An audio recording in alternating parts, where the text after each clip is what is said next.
দেখেন, ইসলাম ক্ষমতায় আসলে কি করতে পারবে না, এই জন্য ইসলামকে ক্ষমতায় আসতে দিতে চায় না। শোনেন, কোরআন যখন আসে মাদক খাইতে পারে না, দুর্নীতি করতে পারে না, সুদ খেতে পারে না, ঘুষ খেতে পারে না, জেনা করতে পারে না, ব্যভিচার করতে পারে না, আন্ডি প্রিভিলেজ নিতে পারে না, তখন তারা চিন্তা করে রাজনীতি করি তো টাকা খাওয়ার জন্য, খাইতেই যদি না পারি তাহলে রাজনীতি করে করবোটা কি?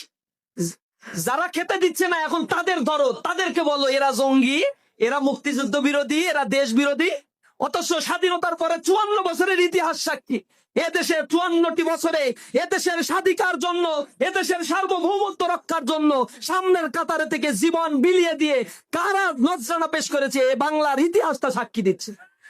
ইসলামী ছাত্র শিবির বিদেশে টাকা পাচার করে না, ইসলামী তার ছাত্র শিবির ধর্ষণ করে না, ছিনতাই করে না, খুন করে না, রাজধানী করে না, মানুষের সম্পদ লুণ্ঠন করা ইসলামী ছাত্র শিবিরের কাজ নয়।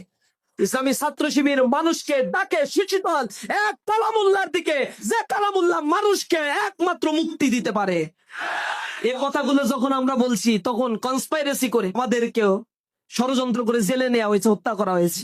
কোরআনের পাখি আল্লামা দেলোয়ার হোসেন সাঈদীর কণ্ঠকে রোধ করার জন্য তাকে জুডিশিয়াল কিলিং এর মাধ্যমে জেলখানায় নিয়ে তাকে দিনের পর দিন সেখানে রাখা হয়েছে। সর্বশেষ কনস্পাইরেসি করে আল্লাহর ডাকে তিনি সাড়া দিয়ে চলে গিয়েছে।